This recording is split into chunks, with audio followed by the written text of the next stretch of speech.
Hey, Vandal. Yeah. You get some new glasses there. Yeah. They're not bad. What type you got there? Ray-Bans. Yeah. What do you think of them so far? Yeah, they're cool.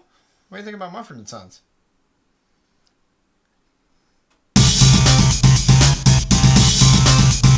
I'm not a hipster, I swear. He's making terrible jokes. I deserve it, though. I've made that joke 1,000 times, but they were free.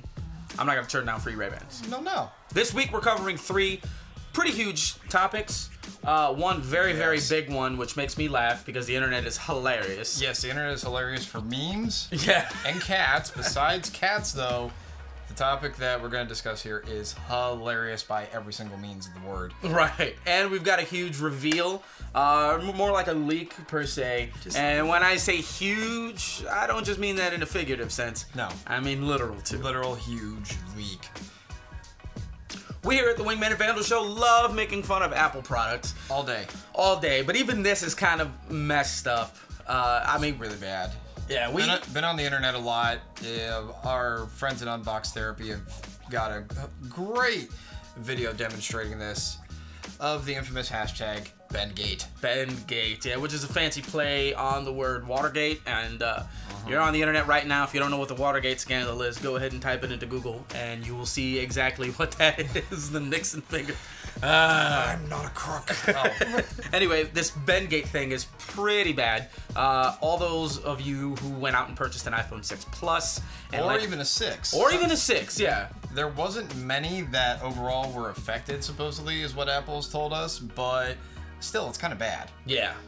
If you have like skinny jeans or you put your phone in your butt pocket or anything like that, be careful because the phone bends. Which is terrible because this is Apple's first foray into not first, but it's really their first all-metal unibody design. And it's a thinner design, too, at that. It's one of the thinnest ones that they've produced ever. Mm-hmm. I mean, obviously, they progressively got thinner, but this is about the thinnest it gets. Right. So, two pro tips. Don't wear skinny jeans. Don't wear skinny jeans. Don't put it in your back pocket. Right. An iPhone 6 or a 6 Plus, that is. Don't put it in your back pocket. And number 3, don't wear skinny jeans, because don't wear skinny jeans. Yes, do not. They're just not appropriate, in our opinion, at all. So, moving off from BenGate and our lovely hashtag moments, Samsung is actually starting to push up the shipments of their Note 4, supposedly, because of the massive amount that Apple is doing on their phone sales. Yeah, even though the phone's bending, they're still selling really, really, really fast. From the first launch date, which was on a Thursday, which we covered. Somehow we covered. Don't ask how I did that. And they sold within the Thursday it launched. From the following Sunday, which would be 4 days for everybody keeping track, they sold 10 million units of iPhone 6 and 6 Plus combined. It's a lot of units. Oh yeah, Samsung's feeling the pressure, so they're hopefully going to launch it October 17th is the supposed day that they'll bring it out, and hopefully they'll have it in 140 countries by the end of the month. Right, and if you have T-Mobile, you can already go ahead and pre-order it, especially if you have Jump. It ended up coming to be around $31 a month at the retail price of $749.99. Which is ironically a little higher. Little higher, but I think T-Mobile has to compensate for that because of the Jump program.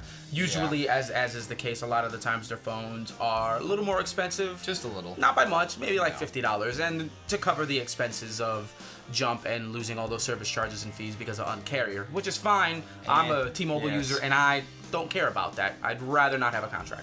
I'd rather go in and get a phone that day. Right. So as we said, there's a leak. It's a whale of a tale, really. Big leak. Yes, the infamous codename Shamu for the supposed Next Nexus device has leaked on a couple of sites. 9to5 Google has an exclusive supposed mock-up of the front and the back side of it. And a photo showed up on the XDA forums of the supposed Shamu device, the Nexus 6, sitting next to an LG G3, which is not a tiny phone. In fact, this is what that very phone is what we're using to film this show. And it's huge. It's massive. It's huge. Supposedly a 5.92. 5.92 inch screen. That's a 6-inch display. That's enormous. That makes it bigger than the Note 4. That makes it bigger than the iPhone 6 Plus. Larger than the G3, bigger than the G3. It's just ridiculous how large this actually is. And don't get us wrong, too. The specs are good for a Nexus device, finally. Right. And this is supposedly being made also, well, actually, I should say that's the Nexus 9, which is a different leak rumor, but HTC might be teaming up on the Nexus 9 tablet, supposedly. Supposedly. And having these things side by side with the new Android operating system coming out, whenever this may be, there's been 2 preview developer builds that have already been out, and the second one obviously changed everything that the first one didn't have in massive amounts of bug fixes. Right. So, as everybody knows, we don't know when these are going to come out. No. We don't have any knowledge of it. We just have all these leaks to come out. And then hopefully this whale of a tale will hopefully go back to SeaWorld or somewhere, wherever it came from, and finally unveil itself at its big production display and give us tricks, and we'll feed it fish. Yeah, I'm actually really excited for it. I mean, we keep making all these big jokes or these huge jokes about how massive the device is. It really, from the mock-ups that we've seen, from the image of the supposed device sitting next to G3, it pretty much just looks like the last year's Moto X, but like twice as big. And if the build quality is anything that of the Moto X, yes, it's something to be really excited for. Yes, it'll be really exciting to hopefully see if it's a premium made device, or usually on a Nexus device there's always somewhere where something gets shortcutted. Like the most notorious one is the camera. Right. Camera usually gets shortcutted. It's not the fact of the megapixels, it's the quality of the sensor. Right. The very first Moto X was also known to this, and in the second generation Moto X, which it's got a better camera. It's got a older model Sony lens. It's not, I don't think it's the second gen, which is the current one, but it's a 13 megapixel sensor in the newest Moto X. It's a lot better. It gets the job done. And hopefully with this, we won't have that case as well. But you never know. The case materials might be a little subpar, or the battery might be small, as it usually is. Right. So hopefully we have specs that will supposedly be up to par with what this device's specs are touting. And you have to remember, if you choose to purchase a Nexus device, you're not purchasing essentially a top-of-the-line super premium smartphone. What you're purchasing is a reference device. Yeah, it's essentially a running prototype for the operating system, the very next operating system. This goes all the way back to the Nexus 1 and the trackball and all kinds of this crazy stuff. They were prototypes to debut the brand new version of the Android operating system. So what you will get is a phone that is absolutely designed to work in conjunction with the new version of Android better than any other phone out there. But you will be sacrificing things like the camera, things like build quality, battery life, like he said.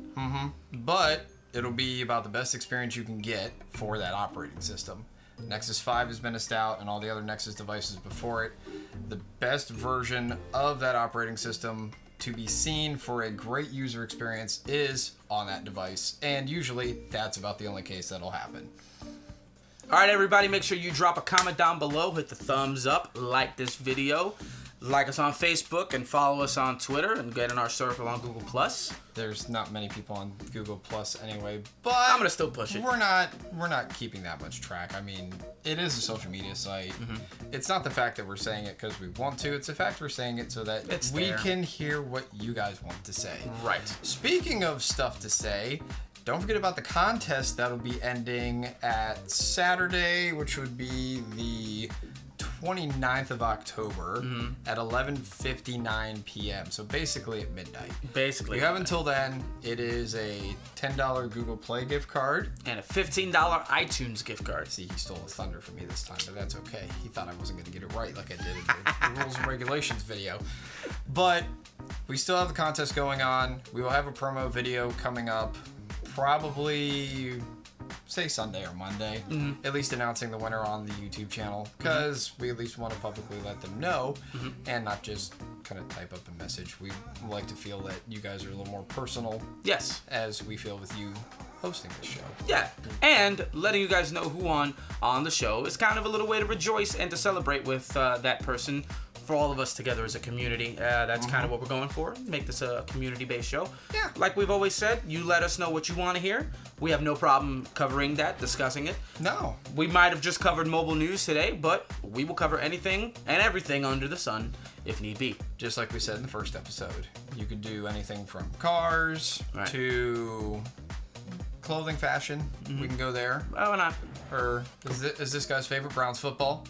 Not my favorite. Well, I mean, we can cover Browns football. I'm a Giants fan. I will always be a Giants fan.